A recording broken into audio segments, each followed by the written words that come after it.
तो प्रभु जी ने बड़ी तत्व की बातें बतलाई। इस श्लोक में अतिथि, अभ्यागत और गृहपति ये 3 शब्द हैं। तो गृहपति का मतलब है गृहस्थ। गृहपति का मतलब है गृहस्थ, जिसने गृहस्थ जीवन में प्रवेश किया है। तो ये नरक उनके लिए होता है जो गृहस्थ जीवन में प्रवेश कर चुके हैं, तो उनकी कुछ जिम्मेदारियां होती हैं। तो अतिथि और अभ्यागत का सत्कार करें। अतिथि का मतलब है जिसकी कोई तिथि नहीं है, उसकी कोई डेट नहीं है, ना आपने उसको बुलाया, वो स्वतः आया है, तो वो अतिथि कहलाता है। अभ्यागत उससे कहते हैं जिसको आपने बुलाया है, आपने आमंत्रित किया है कि आप आइए, तो वो अतिथि नहीं है, सतिथि है? उसकी डेट निश्चित हुई है और निश्चित किया है आपने कि वो आएंगे, तो वो अभ्यागत कहलाते हैं। तो अतिथि और अभ्यागत 2 प्रकार के लोगों के साथ में जो है कठोर दृष्टि से नहीं देखना, तो ये गृहस्थ के लिए जो है विशेष जो है चेतावनी है। अब इसमें समझने वाली बात है कि उस समय के अनुसार ये जो बातें हैं ये हैं। उस समय क्या था कि अतिथि मतलब कैसे होते थे कि रास्ते में लोग चलते थे तो कोई मतलब वाहन नहीं होता था उनका, ना तो गाड़ी होती थी, रेलगाड़ी नहीं, और वायुयान कुछ भी नहीं होता था, पैदल ही चलना होता था। और कहाँ से कहाँ तक जाना है, कितनी दूर, कितने दिन लगेंगे, ये भी पता नहीं कितने दिन लगेंगे। जैसे माधवेंद्रपुरी को भगवान ने आदेश दिया, गोवर्धन से कहाँ जाना है, मलय चंदन लाना है, जगन्नाथपुरी जाना है, और पैदल ही चलना, तो कितने दिन लगेंगे। और कोई अपने साथ में भोजन तो लेके नहीं चल सकता, कितना भोजन लेके चलेगा, तो कुछ दिन चल सकता है, ज़्यादा दिन नहीं चलेगा, तो उसको मांगना ही पड़ेगा, किसी न किसी घर में मांगना ही पड़ेगा। उन दिनों होटल नहीं होते, रेस्टोरेंट नहीं होते थे, है ना। तो अगर उसने अपने पास धन भी रखा हुआ है तो अभी वो कहीं नहीं पा सकता। अगर पानी पीना है तो खोजता है कहीं कुआं हो, कोई जो है कुंड हो, कोई तालाब हो, नदी हो, तो पानी पिएगा, नहीं तो किसी घर में ही वो आएगा पानी मांगने की।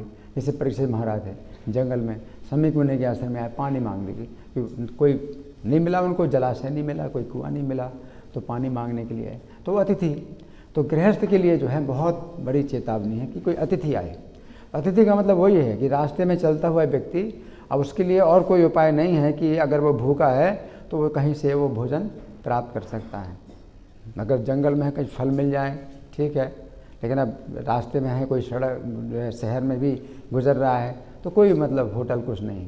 तो ये गृहस्थ का जो घर ही है वही होटल है, वही फ्री होटल है, जो भी हो वही है उसके लिए, है ना।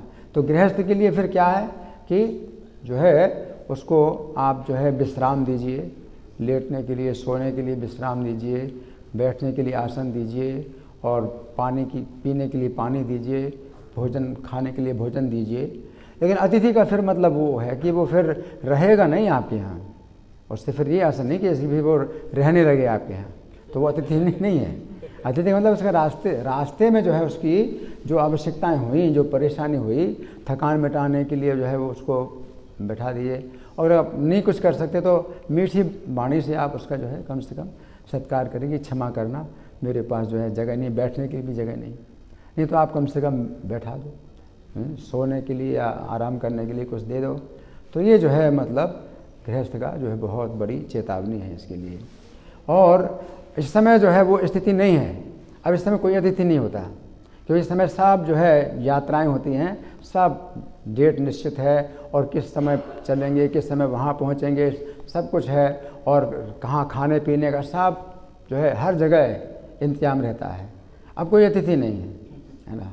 और इस समय जो है क्या है, इतना ख़राब समय चल रहा है कि अगर कोई अतिथि बन करके आए कि मैं बड़ा भूखा हूँ, बड़ा वो हूँ, ये हूँ, वो हूँ, और आपके घर में घुस आए तो वो जो है क्या कर देगा, वो कुछ पता नहीं है, हत्या कर दे किसी की, या बम छोड़ दे, या बम रख देगा, है ना, और चला जाएगा, कुछ पता नहीं है ना।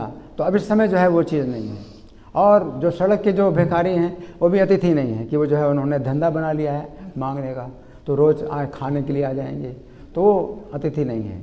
और इस तरह से जो है जो कुछ लोगों ने उनको दरिद्र नारायण बना दिया। अतिथि को तो क्या भी भगवान की तरह आप इसको मतलब समझो, उसका सम्मान। अतिथि जो है भगवान की तरह इसका सम्मान करना चाहिए, क्योंकि वो सचमुच मतलब बहुत कष्ट में है। लेकिन ये जो सड़क के भिखारी हैं तो उनको भी दरिद्र नारायण, ये दरिद्र नारायण है ना, इनकी जो है सेवा करो, इनकी सेवा करो, उनका धंधा है ये। और उनको जो है घर मकान भी दे दिया जाए तो किराए में उठा देंगे और फिर सड़क में आ जाएंगे, है ना। तो वो चीज़ नहीं है यहाँ, है ना। इसलिए प्रभुपाद ने जो है मतलब काफ़ी निंदा की इस तरह से कि वो दरिद्रों को जो है मतलब नारायण मतलब नाम दे दिया और उस तरह से उनकी सेवा करो, इन दरिद्रों की सेवा करो, है ना। तो ये चीज़ नहीं है ना। और शत्रु भी, प्रभुपाद कहते शत्रु भी अगर आए आपके पास आपके शरण में तो आप उसको भी जो है मतलब ऐसा व्यवहार करो कि वो भूल जाए कि आप उसके शत्रु हैं। लेकिन यहाँ पर भी ध्यान रखना है कि शत्रु जो है वो भेद लेने के लिए आया है क्या, या वो जो आपका नुकसान करने के लिए आया है, धोखा दे अतिथि के रूप में धोखा देने के लिए आया है, तो वो चीज़ नहीं है। यहाँ पर जब आप पहले का जो समय था इस तरह का था कि कोई जो है धोखा नहीं देता था, अतिथि के रूप में आया है, शत्रु भी आया अतिथि के रूप में, तो वो जो है कुछ मांगने के लिए आया है, कुछ प्राप्त करने के लिए आया है, तो आप उसका स्वागत करें। जैसे भगवान श्री कृष्ण और अर्जुन और भीम जरासंध के महल में गए, अतिथि के रूप में गए, है ना, और फिर जो है ब्राह्मण का भी वेश धारण किया। तो अब उसको धोखा देने के लिए नहीं आए थे कि वहाँ उसके घर में घुसे हैं। और श्री कृष्ण कहा मैं तुम्हारा शत्रु हूँ, मैं तुम्हारा शत्रु हूँ, तुमसे कुछ मांगने आया हूँ। तो जरासंध फिर बड़ा जो है खुश हो गया कि देखो हैं ये शत्रु हैं, अब भी मेरे से झुक गए हैं मेरे नीचे, हाँ बोलो क्या मांग, तो हमें द्वंद्व युद्ध की भिक्षा दीजिए, द्वंद्व युद्ध की भिक्षा दीजिए। तो मतलब कोई इसमें धोखेबाजी नहीं है ना। इस समय का जो है माहौल है वो बहुत ख़राब है। तो आप जो है ऐसे विश्वास नहीं कर सकते, कोई भी अगर अतिथि आया वो भूखा है, ये है वो है, और जो है आप करें। तो एक माता जी आई थी हमारे कमरे में, कई साल हो गए, तो जो है बोली कि बेटा हम जो है लुधियाना जाना था, हमारा पर्स जो है चोरी हो गया है, हमारे पास टिकट का पैसा नहीं है, हमें लुधियाना जाना है। तो हमने कहा भाई आप फिर बाद में तो पैसा भेज देंगे ना, हाँ हाँ पैसा हम भेज देंगे। तो अपना उन्होंने नाम और जो है फ़ोन नंबर और एड्रेस सब लिखवा दिया और 600 रुपये ले लिए। मैंने कहा विश्वास कर लिया, और उसके बाद फिर जब पता चलाया तो वो एड्रेस है ही नहीं लुधियाना में, ना कोई फ़ोन नंबर है। तो ऐसा धोखा होता है। अतिथि के रूप में रावण भी आया था सीता जी की, है ना। तो सीता जी तो सोचते हैं अतिथि है, लेकिन वो जो है उसने धोखा किया। तो अब जब ऐसा कुछ हो जाए अपने साथ में तो फिर जो है फिर विश्वास ख़त्म हो जाता है। और आजकल जो है इसी तरह का माहौल चल रहा है, तो विश्वास ख़त्म हो चुका है। तो यहाँ पर ये हमें समझना है कि अगर वास्तव में वो अतिथि है तो अतिथि का मतलब है कि उसकी कुछ आवश्यकता है और फिर वो चला जाएगा, उसकी कुछ जो है परेशानी है, और आप जो है गृहस्थ हैं तो आप जो है उसको भोजन कराइए। अगर भोजन नहीं करा सकते तो जल पिला दो, अगर जल भी नहीं पिला सकते उसको बैठने के लिए कुछ आसन दे दो, ये भी नहीं दे सकते तो कम से कम मीठे वचनों से आप उसको जो है हाँ उसको क्षमा मांग लो कि क्षमा करना, लेकिन ये नहीं कठोर नज़रों से देखना, है ना।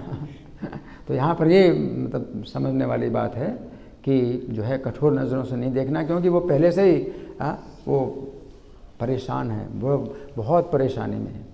तो शत्रु भी हो तो भी आप जो है उसका जो है स्वागत करो, क्योंकि वो सचमुच परेशानी में है। अगर सचमुच परेशानी में है तो शत्रु हो तो भी उसका स्वागत करो, है ना। तो यहाँ पर ये समझने वाली बात है। Hare Krishna. Thank you so much. Hare Krishna.